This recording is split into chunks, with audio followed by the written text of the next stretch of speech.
Yeah.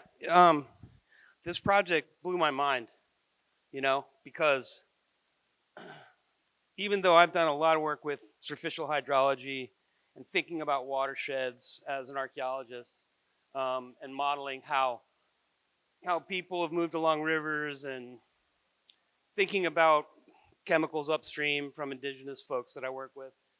This exercise, working with Spherical Labs and another group called ARLA, forget what the acronym is, but it's a great LA organization. Um, the goal was to really show people in LA where their water comes from. And, huh? It's right here. But it's like, if you think about that, all this water that could be doing other things is coming all the way over here. Now it's not necessarily a bad thing. It's just something we have to consider, because now our cities are redirecting the watersheds all over the place. But this is still a community downstream of a watershed. And so we think about what's happening in LA. We need to think about how it's affecting everyone that's upstream. Right? So all these farmers, all these various people as well. It's not just let's get water to LA. So one of the things that really lit my light bulb was a quote from Wendell Berry. Mm-hmm. Do unto those downstream of you as you would have those upstream of you do unto you. Yeah, it's a good one. It's a good one for sure. It's like so basic. And did you work with Hydroshed on this? Yep. So the larger scale data, the smaller scale data, it's actually the reverse, is from Hydrosheds, but then as we got down, it's using the highest res of the natural NHD data set. So essentially the Hydroshed's great because you can look at any place on the planet and bring together these bigger systems and have at different levels the actual catchments, drainage lines, and estimated upstream drainage areas, so you can calculate estimated flows. Right, and what I really saw was in that video that you showed is the degree at which so much of the water is running off the hard surfaces, off our urban built landscape. And it could so easily be changed to sink. Absolutely. Yeah, and people are doing this very successfully, right? So this film was directed to help people that are just living in the city to think about their watershed in a different way, and then to think about, hey, maybe, rip up that blacktop in your backyard and put something permeable in there. So it's sort of a series here, and we can share some links later. Mm-hmm. But these guys do great work. If you check out Spherical Studio, David McConville and some other, Don Darby, some real visionaries, and they're building toolkits for people to help better design and manage their watersheds in an open source way. Okay, all right. And what's the name of your organization? Oh, that's a tough question because I'm here with many. I am here primarily representing Biofia and Maki Pacuna and ICOX, which is the Xingu, a group in the Alto do Xingu. Okay. So different things, but yeah, I have an environmental consulting company called Earth Analytic, but many passion projects, and we leverage a nonprofit called Puente Institute to funnel licensing and tools and templates to people all around the world. That's basically like geospatial enablement. Yeah, so right? How is this information getting to communities? Well, in this case, it's a city case, where it's about educating youth, really, and trying to tap in with sort of the hip language, right? But there's other examples that, and I have a story map that we could bring up to just look a little bit about the Xingu and look at their watershed if we wanted to. But anyway, I don't want to hog the stage. That. So, yeah.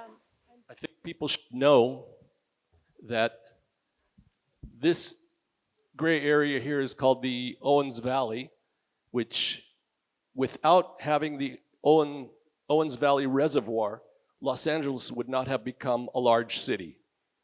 It only was brought because Los Angeles, which was planning to really expand, become probably the largest modern city in the United States, didn't have water sources. So it couldn't go anywhere. So that was all formed, and that takes the water that comes out of the Sierra Nevadas, the snowfalls, and from the Nevada mountains also, and it's a canal that runs all the way into the San Fernando Valley and down into the, but that's only one. The big one up here is mostly, correct me if I'm wrong, Weatherby, where are you? The Central The big Valley. one up here is mainly the reservoir for the San Francisco and Bay Area, but also channeled to Los Angeles. Right. And someone just mentioned the Central Valley or the San Joaquin Valley, a prime example of horrific abuse of water and aquifers, in that because it is such a huge agricultural source for the entire United States and much of the world, they have taken out so much of the groundwater of the aquifers that the entire San Joaquin Valley ground level has sunken to the point that where there are roads that are like bridges in the air. Hello? Because everything around them sank, and it's gone, and no one is really replenishing it in a way where it won't keep sinking. Right. So that's a huge problem. So this goes beyond this, because there's now in legislation, they're wanting to take, like, the San Francisco Bay. This is the southern end, which is the San Joaquin River, which meets the Sacramento River in the Sacramento Delta. And they want to take, now they've built this whole canal system that takes water from the San Joaquin, and they now want to tap into the Sacramento and now take water from the Sacramento to feed down here. And the thing that's not recognized is the degree at which taking that water affects the life of the watershed from where it belongs. The source, yeah. Right? Come on up. I just want to underscore the importance of focusing on the positive here. Yeah. Please. You know, there's a lot of problems, and one of the things I've gotten out of this conference is a feeling of overwhelming hope. Help and hope. Yeah, a little of both. But it's because, like, when you think about all the bad news, like, people get the watch the news from afar. You're not listening. You're not really paying attention. You're getting fed stuff that's not really true. Like, oh, there was this big indigenous group that broke into the gates, and all the Indians hate all the white people, and it's all really bad. You know, I mean, we saw a lot of collaboration and stuff, right? But in this case, it's about fixing the sponge in LA. We can't solve all the water problems. That's all the guys with no necks. Yeah, and LA needs to fix their... We need to rip up the pavement, plant more trees, do green buildings, put, you know, rooftop gardens, rain catchment gardens, so it's not so hot. Yeah. Reduce water use, etc. And Roundup. And one of the things that's not talked about is the degree at which the pavement and the buildings of urban landscapes creates heat domes, which then move the water in our atmosphere in different ways. Right. So that's where we want to start thinking about how we reduce those heat zones, those islands, and there's more and more dynamic tools that automatically that can help cities and local governments to plan better and say, hey, look, right here it's cooler than over there. Wonder why? Right. There's a lot of freaking trees, you know? So we have a lot to talk about, and there's going to be a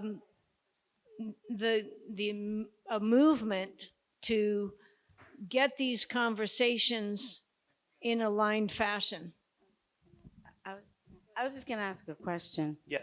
It's kind of rhetorical, but I do remember my water expert teacher and I talking about the fires in LA, and sitting here in Belém, I wonder, Weatherby, if there's any way of creating a very similar experiential media piece that can help make it super compact for people to understand the connection between the Amazon rainforest and the water in LA. Funny you should say that. Thank you. One of my friends is an amazing 3D visual guy that named Ethan. He chimed in. We've been sending out little snippets and asking people to read the white paper about the standingforest.org concept that David and others have helped to develop. And he's like, is there any way I can help? Do you guys need any 3D visualizations? And then the other side of this is the folks at Spherical, they don't know it yet, but I think they might be interested, and they have this sort of toolbox that could help. And if we could get a little funding to make it this glossy, I mean, this is like scripted, and there was some money that went into this, but So- to do something, yeah. Yeah, so to answer that is that there is only one water on Earth, and there's only one climate on Earth, and the Amazon is a primary engine, as is the Congo, as is the Mediterranean. Well, that would be a cool one to really take, like, to sort of spin this out where people make those comments about the Amazon, how important it is, and to go to 1 million feet out and really look at that watershed, and then tying into climate and ocean currents and temperatures. The and, way you just like tore up the pavement Yeah. for me, which I know that Well, I maybe didn't do the really cool part. I just I did all the maps. nerd out to that level. That's fine, but I think that this could help others nerd out on it too. Totally. Yeah. Yeah, I'd love to help put together a group to do that. And I would really So like before to. you get down, come back up here. Yeah, and is David also here with us? Because I would love to get him to talk about the standing forest. So one of the things that we talked about earlier before you arrived was actually solution mapping and being able to have groupings of solutions based upon watersheds and based upon hydrological systems. So we're having this time now and having some solutions being spoken about. So was wondering about your entire systems collaboration within that. Okay, I would ask what part of the systems collaboration part you would like me to refer to, and then I'll expand. Sustain chain and how you're doing resource mapping within that. You hear me? Is it working? Okay. I would say, first of all, the partnerships in the bee ecosystem are based on integrity, and they are based on also the taxonomy, so to speak, mapping of categories and subcategories and subcategories. So water being the ultimate kind of overarching category of life itself. Elizabeth is one of, certainly the closest, deepest, like also relationship and time spent together and, intertwining lexicons, partner of the ecosystem, I can say. But there are others that are in her, Water Unity Networks points to many, many others who are also experts in the subcategories of, let's say, water. And she can speak more to that. And that is the purpose of the mapping that we're talking about, well, we've started doing and we're going to continue doing. So in terms of, you have multilateral, complex systems with challenges and, sub-challenges or micro-challenges inside the macro challenges themselves, and there are multiple challenges simultaneously. So the point of the mapping is kind of to, I like to say it's like the wheels of a clock behind the face, that there are different specialists and specializations that need to be focused on, come up with solutions, and then find, the chess game. If I move this, what does it impact? If I move that, what does it impact? And you have to think very, very, very, very far ahead. That's the future thinking, the future forecasting, the backcasting, the reverse engineering, all of those planning strategic processes that actually take a long time. But so many people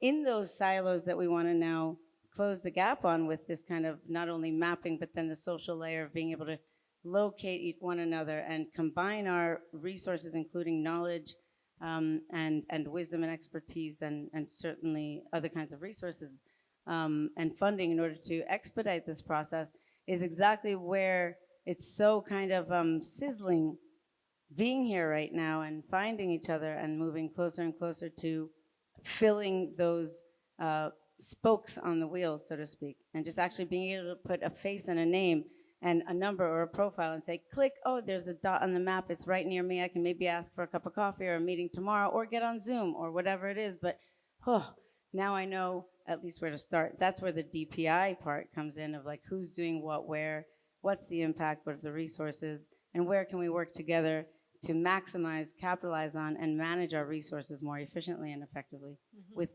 communication and coordination. That's tech for good.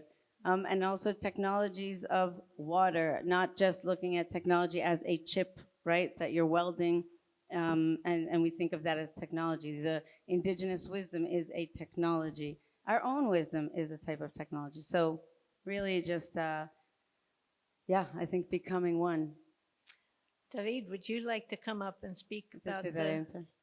Thanks. Yeah. Before we move on to another solution, I was wondering for water unity and for what are some droplets that every individual that might listen or experience this could do? What are their action steps to really being there? I would love to take that first. In every community, nearly, there are water keepers, water protectors. They're already functioning. Find them, support them, empower them, coordinate them within their own bioregion so they know who's doing what work. And if there's not, there's someone there that's willing to be a water champion and begin this process of growing these circles of trust. And to me, they start like a water molecule. And I call that the covalent core. Water and hydrogen connect in the water molecule in a covalent hydrogen bond. That is the common bond of all life. So let's structure that. And these groups of three then begin, like water itself has the electrons and neutrons that the ionics of it, I'm not explaining it very well, but there's 8 possible connections for hydrogen to connect to an oxygen molecule. So let's form groups of 8, right? And we just begin modeling the structure of water.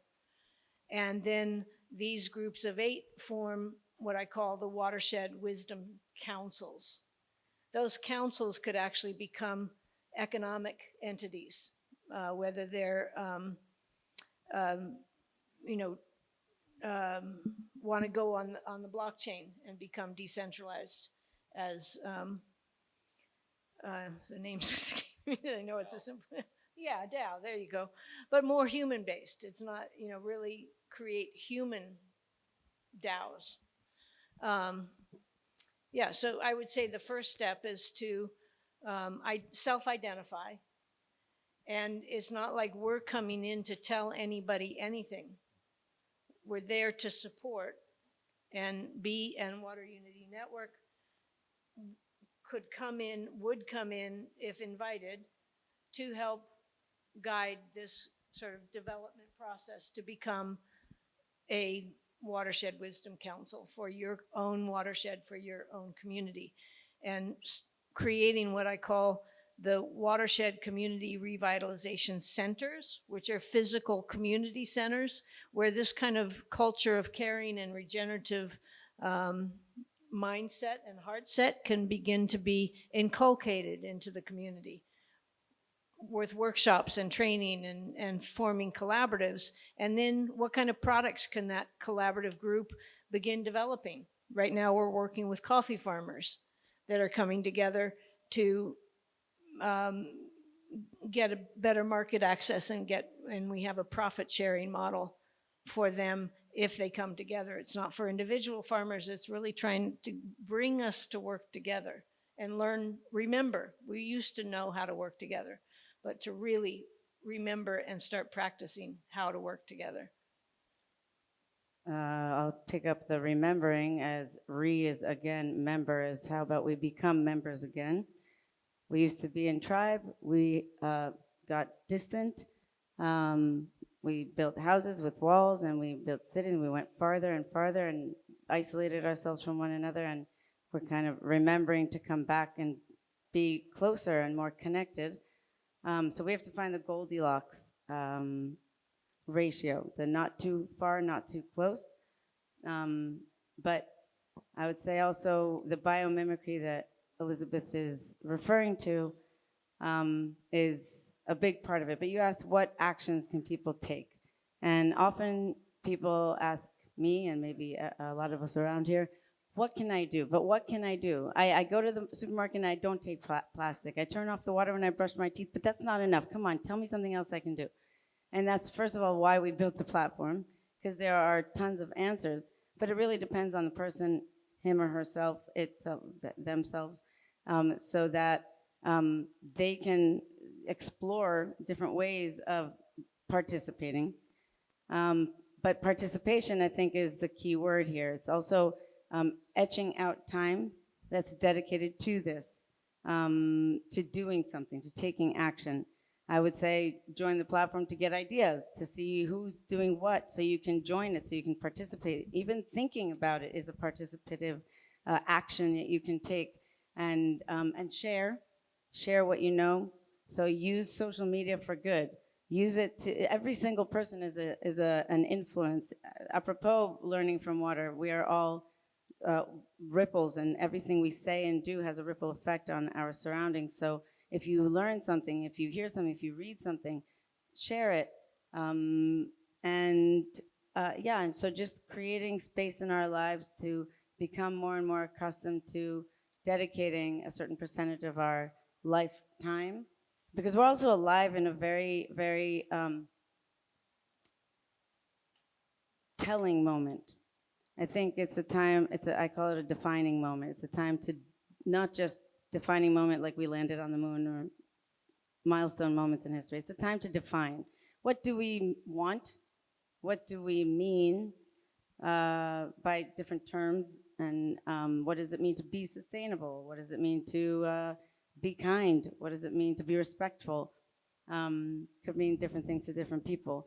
But taking the time to actually realize that every word we say and thing we do is a choice we make. So take time to think about the impact of those choices. Think not just about yourself, but of those around you, and really universally, like to the end of the universe and back. It's hard to comprehend, but I do think that etching time into our lives and incorporating, doing something good we're in a prime moment where we really can be part of healing our world, bringing back to balance. We don't feel significant as 1 out of 8.5 billion, but we truly are. And I will say that it's all of that can come into a moment of gratitude in saying thank you to your water when you take a drink, and recognize that you are participating in the circle of life in that. When you take a shower, when you eat, I mean, just really acknowledging and feeling that gratitude, it changes you in your body. And greet and thank the water inside of yourself. Like, how many of you have felt it, like this rush, this quickening of, suddenly something's happening and you get excited, or you look in someone's eyes and it goes bing, right? There's this, to me, this is your water greeting itself. It recognizes itself in another. Our eyes are filled with water, right? Our hearts are moving water throughout our body. And one interesting thing about your heart is that your heart is not a pump. What moves your blood through your body is the opening of the heart, not the squeezing of the heart. Your heart opens and then it closes, right? So it's that opening that is actually nourishing you, not the force of a pump. So I'd like to pass this to David to share with us his love of the forest. Thank you. And I'll just continue from what you were saying, where I think these core values, gratitude and respect as well, they're values that are deeply embedded in indigenous wisdom and knowledge that comes from the forest. And starting from there, we have to design systems that work to connect us back to nature. And now we have technology that is going to help enable that, but it's not from this eco-modernist perspective. Technology is not going to save us. What's going to save us is using technology to empower those who are already on the ground protecting nature. So what we're doing is, first of all, and I'll preface this, we're not building a business. This is not a for-profit entity. This is almost not even going to be an entity. It's a system. We're building a system that is going to enable forest protectors to assetize and receive rewards for the act of protecting their forest. And part of this comes from this notion that forest protectors have been working for the benefit of humanity forever with no reward, with little recognition, and especially in today's world, with little, I guess, money, because we were in a talk with Chief Raoni the other day where he said, "You whites have introduced money into our world. We didn't need money. We didn't use money.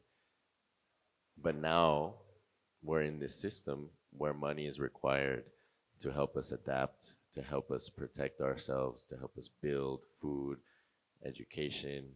And part of that is because we're losing the natural systems due to climate change. The stability of the forest is losing. The ability to depend on the forest for subsistence is being lost. And also there's just this natural, or this need to connect to the So outside we're world. impoverishing the forest. Yes, yeah. And so he said, well, now we need money. So make sure that the money that you're raising on behalf of us actually gets to us, reaches us. And so we're creating this system where the forest protectors become asset owners, no longer beneficiaries or just beneficiaries. It's not philanthropy. It's not charity. It's not international aid and development. It's their protection becomes an asset. And so what we're creating is a system by which they can trade this asset on the market. The market then trades it.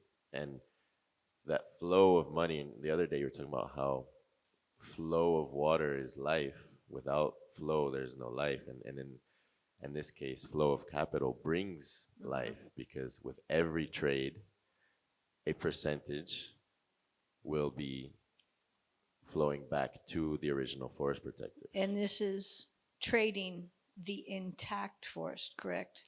It is trading the token that represents the protection of standing forest, yes, Okay. and specifically standing tropical primary forest, which we have less than 1 billion hectares left in the world, and we're losing a lot every second. And it's imperative that we protect what's left, and so we need to create a system that values that protection. So that's Beautiful. what this is. Yeah. So could this be expanded to include water protectors? Yes, and I won't go into too much detail now of how, because we want to ensure the system works. We want to pilot it with tropical forests. But yes, naturally, that is the goal of the organization, the alliance that we formed to build this, which is the Biodiversity Finance Innovation Alliance, and it's to prototype these different mechanisms to put assets and value into the hands of protectors of nature. Amazing. So we start with tropical primary forests, and then upon the success of that system, we can start to explore other ecosystems, other biomes, and other protectors of the world. Yeah, and I understand that there is sort of a movement of growing to create a value of an intact ecosystem that can be banked upon. Have you heard of that?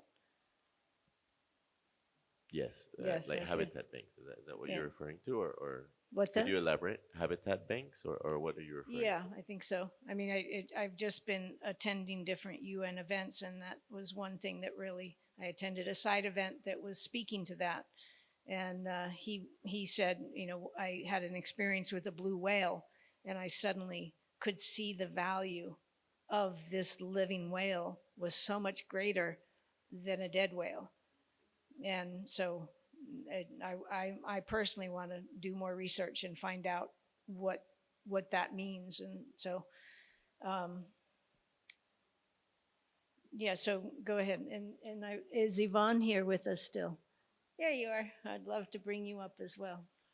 So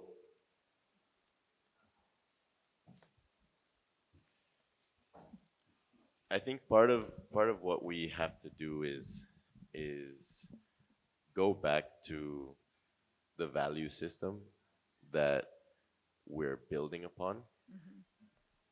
And in this case, COP30, we're in Belém, we're in Brazil.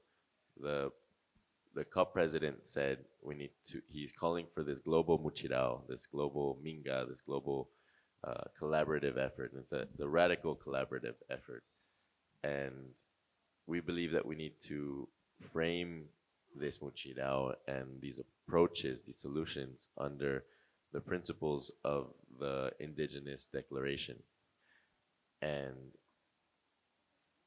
and this Indigenous Declaration was specifically for the Amazon. However, I think it applies to most of the world, if not all of the world. And one of these is direct access to finance for forest protectors, and the other is That they're in demarcation, control of. that they receive that financing directly. Yeah. That it's not going through a million intermediaries, and that they have the autonomy and the sovereignty to decide what they do with that. And then the other one is demarcation and land tenure. And both of these are very complex, wicked problems that have been attempted to be solved by massive institutions, and they haven't yet, and that's why those are key items on this declaration. And so this project is an answer to both of those, at least. It might apply to others, but those are very specific case studies that we're addressing and supporting.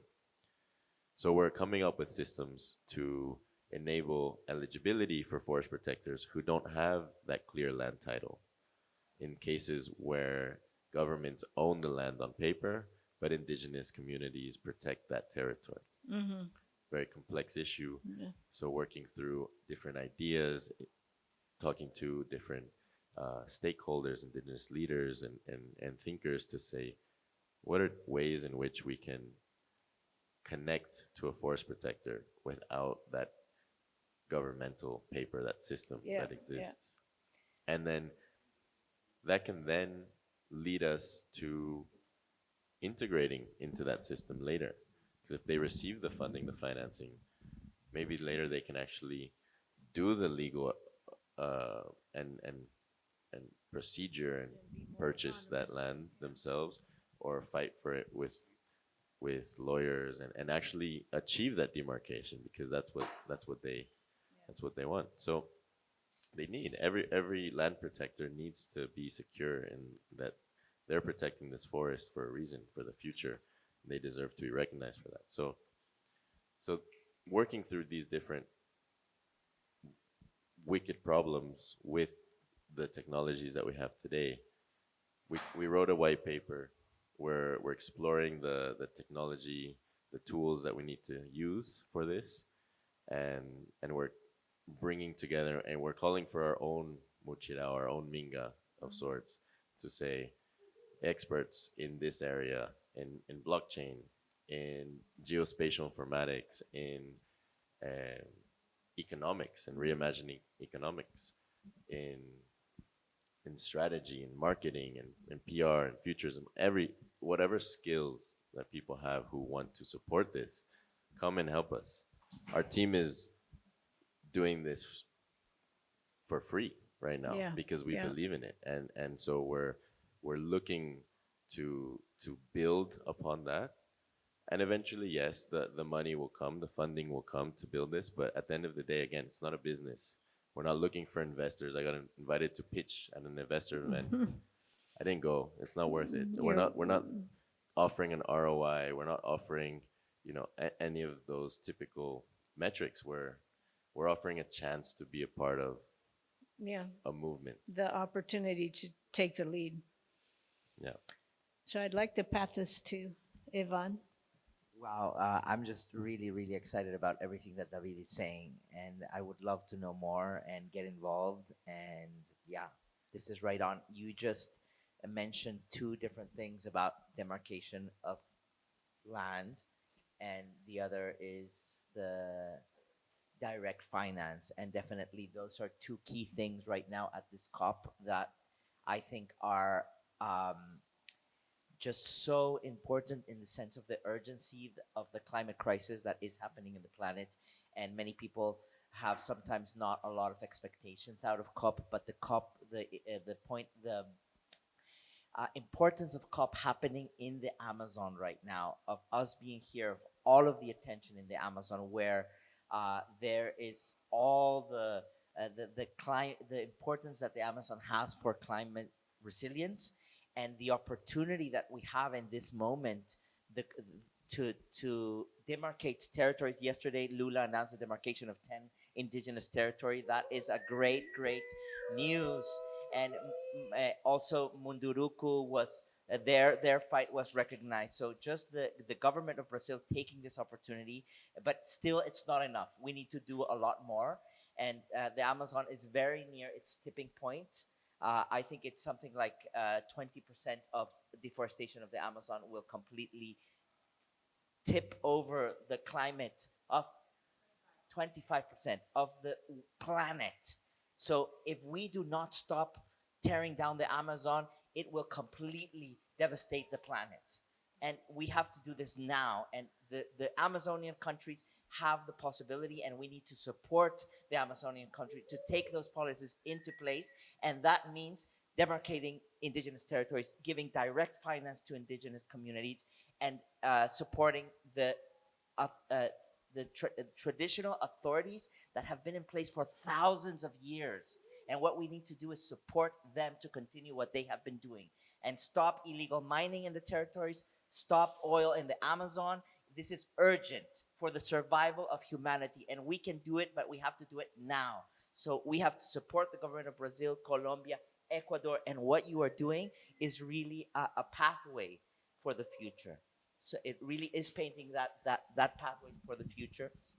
And it's really exciting to be here and listen to these kinds of initiatives, because it's with the using of technology, of science, of art and culture, how we can bring this together, And I didn't know if I was going to find any of this in at the COP, but just meeting you, I think it's happening, and we need to support you.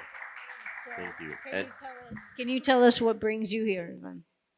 Can I just respond to that Yeah, very quickly? please, sure. And I'll add 2 points. And one of the messages before was, how do we connect people to the solution, or to become part of the solution, especially in the global north? There's a lot of eco grief, people feeling incompetent. They're not able to find ways to help. And then, they'll start a big project and it'll be, okay, take shorter showers. And it's like, okay, great. But no, we need radical change. And what we think is could be a way to democratize conservation in a way, enable people with, $10, $20 to not donate that, to invest it, and with that investment engage in direct forest protection. And then there was another point, and it escaped me, but I'll come back. Yeah, if it comes back. Well, I want to share two different things because this talk is about watershed, and I come from a region in Mexico where there has been a very important watershed movement that has emerged in the past 15 years, and I really want to share a little bit about the story, that story, because it has everything to do with what you've been sharing with watershed restoration and forest restoration, but also my connection specifically to here to the COP and the Amazon is a narrative project that I am bringing, which is called Futura Amazonia, which is sharing narrative solutions on how to transform the narrative around the Amazon from how mainstream communications and media sometimes, and even us unconsciously, perpetuate colonialist and extractivist narratives. So, Futuro Amazonia, we developed a toolkit for communicating about the Amazon in the times of COP, a climate communication toolkit. And it's futuroamazonia.net. You can find the toolkit in Spanish and Portuguese and English. And it comes through the idea, through a process that's called Culture Hack Labs, through which we develop this, which believes if we change the language and the narrative, we can, change. We can change the way that we approach the subject and bring forward a mainstream solutions through narrative change. A very simple example is we talk about water coming from the tap. It doesn't come from the tap, it comes through the tap. Do you know where your water's coming from? You should know. We all should know where our water's coming from. Exactly. So that's what Futuro Amazonia is about, and it's about shifting the narrative about Amazonian and also recognizing the importance of indigenous territory when we speak about the Amazon, indigenous authority in the territory when we speak about the Amazon. So I would love to share a bit more about that, but going back to the watershed issue, which is the topic of today here. So the region where I come from in Mexico, it's in the state of Morelos, just south of Mexico City, but we're part of a huge forest that is called 250,000 hectare forest that provides water to 70% of water to Mexico City, which is 25 million people. And so we are suffering already, consequences of lack of rain and desertification that whole region of the planet is happening. So the preservation of the forest there is very key to providing water to all of the one of the world's largest city. Mexico City is one of the 25 million people. So I don't come from the city, but I come from the area of the forest. And so this movement, this organization has been working through many years to bring together institutions, civil society, private entities to come together to protect this forest because it goes beyond the political borders. So when we talk about watershed, something that's very important to understand is that when we see the natural borders, they are very different from the political borders. And the problems that have been emerged a lot in watershed and coming together to protect our watershed is because of political borders, whereas that state or country. So many watersheds are divided between different government entities, states. And so I don't know if any of you have heard of the bioregional movement. The bioregional movement is a movement that emerged in the 80s in North America, in Canada, and the United States. And the original idea behind the bioregional movement was to understand ourselves from coming from a watershed. What is our river? What is our common river? What is our common lake? What is our common mountain? That's what unites the ecosystem, the biome that where we are from. First, identify ourselves to that. So that's what your watershed is what the name of your local river. That's the name of your watershed, the name of your local lake. Do you have any examples to that? And you were of that. Of that. So it doesn't matter where you were born. It doesn't matter where your ancestors live. It matters where you call home, where you call home, ask yourself, where does my water come from? You've said that. That river, that we have a responsibility and connection to that river. So the bioregional movement emerged in the 80s, helping to organize politically, ecologically around our watershed, around our river. And the bioregional movement started working in these types of things in different parts of North America. And they had the bioregional gatherings, which are coming together around that and organizing around the local watershed movement. And so this issue of recognizing ourselves beyond the political borders, we started seeing how many of our rivers and watersheds are divided by political borders. And what happens is that when that happens, nobody takes responsibility, and everybody is like, oh, that they're contaminating the river or they're contaminating the lake. And if you see in the map of all over South America, North America, all over, most lakes are divided by several states or countries. Most big mountains are divided into several states or countries. And I could give several examples, but and I think when they were forming these maps, they were using them as anchor points, right? Here's a point we recognize we can base our geo orientation on this point, on this mountaintop, on this lake. Exactly. So this reminded me of the point, and it's that in the global north, people often think of their environmental impact as being in their local community. And while, yes, I think the bioregional concept is great because we need to connect with our local watersheds, we have this disconnection with the global watershed.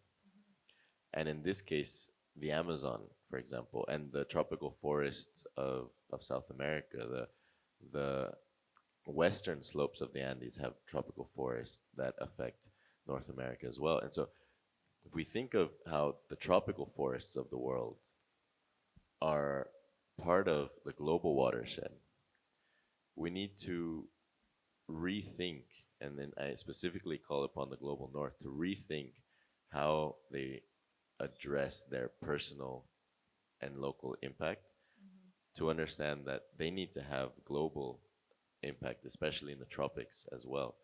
And there's corporations, they'll have their ESG teams donating and working in their local communities and ignoring the tropics because it's so far removed from them, because they don't understand that they depend on the tropics as well. And so I think we need to shift this narrative. Yeah. And to understand, again, coming back to there's only one water on Earth. There's only one ocean. There's different ocean basins. There's 5 ocean basins, but there's only one ocean. It's all connected. That ocean lifts itself up and nourishes the land, right? And that's dependent on the plankton to create our oxygen and to start things moving. So the smallest little organisms are, in fact, the engines of life, and those plankton rely on whale poop, right? So, all of these things are just all so linked, and it's amazing how quickly a thought can go. So I can go back to what I was sharing from this specific example that I wanted to share, which is I remember. Mexico City used to be a lake. Correct. And a series of islands, and this civilization was built to adapt to the lake. On top of a lake, yes. Yeah. Correct. So water is the foundation, was the foundation of a civilization, which you've already explained also. But water is the source and is the foundation. That's why any big civilization, any big city started from a watershed, a river, a lake. That's the ocean, It was always established where there was water. Exactly.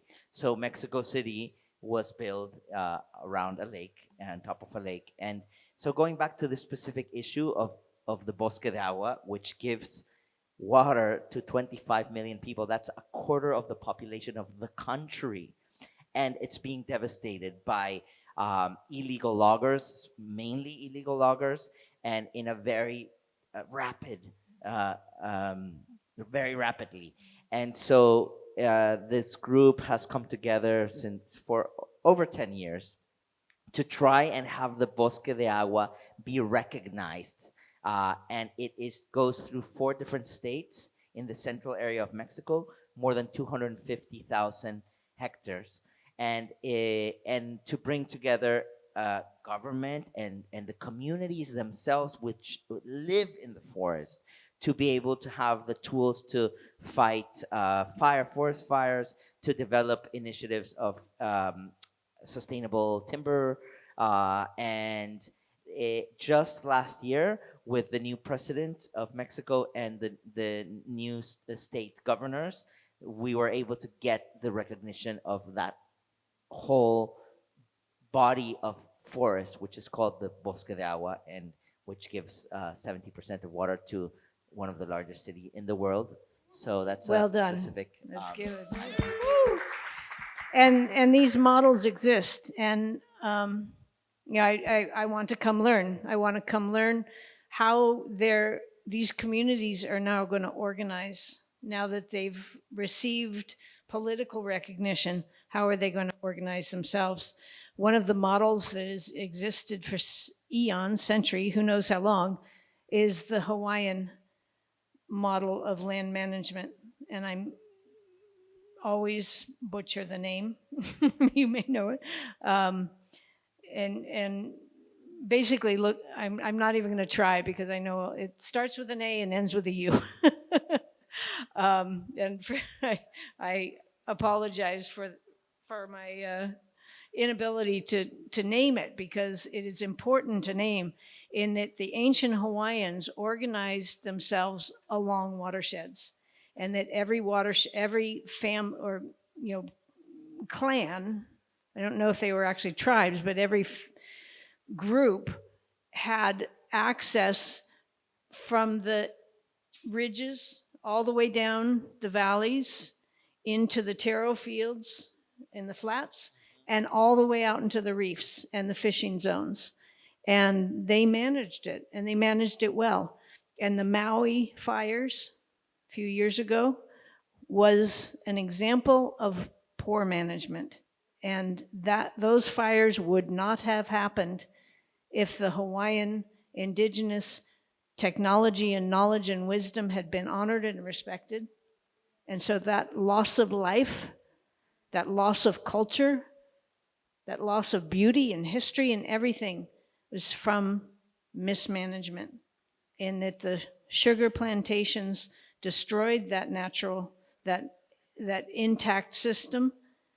And then they left because they weren't making a profit anymore. And as they left, the invasive grasses that were brought were allowed to grow up, and that's what burned.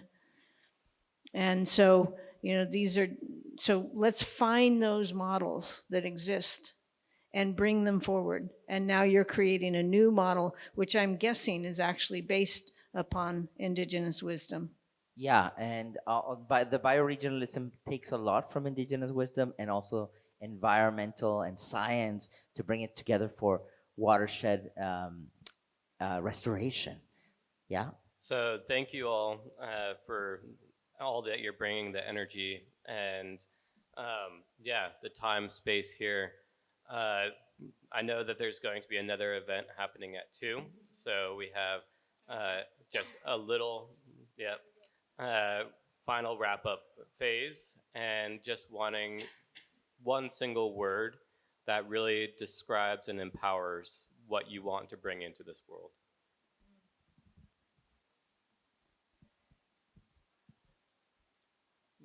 For me, what is arising is drip.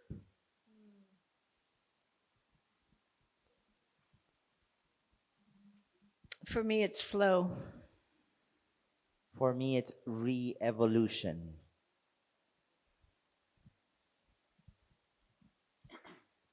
For me, it's collaboration. Mm-hmm. Yeah. And sure, come up. Everybody else, if they have a word, you can add to it. Okay, you're asking a question. Okay, good.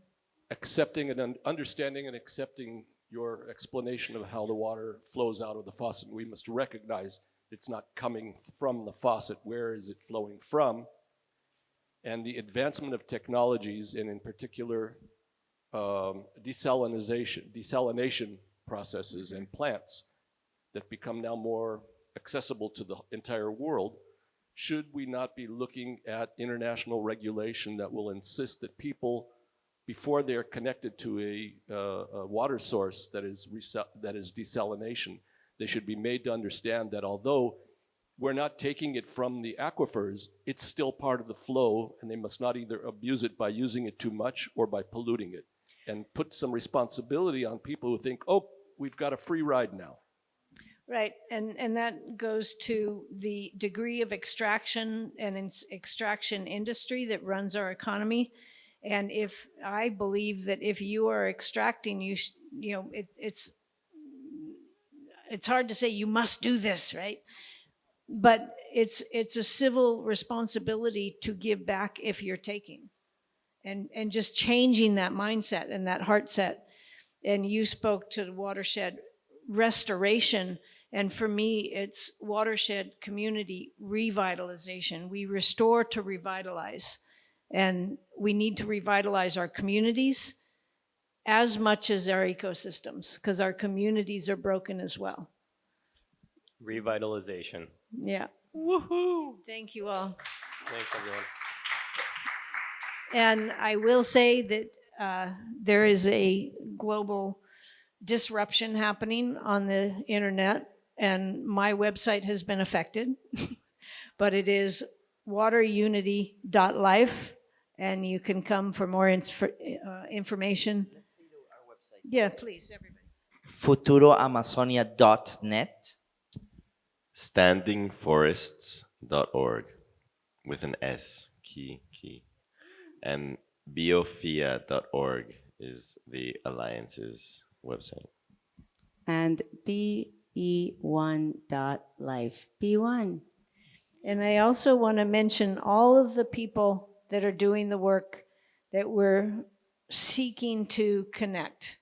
And one that I really want to call out is Edwards Hamlet in Jinja, Uganda, which is at the source of the Nile, who invited me to come, that started my whole actualization of a vision that I've had since 1992. So I just really want to give kudos to Edward. And also to the Agricultural Value Chain Network, Hubcast, here, Hub Culture. There's so many people, so much gratitude to thank. And let's go, let's grow, as our friend Jimmy says.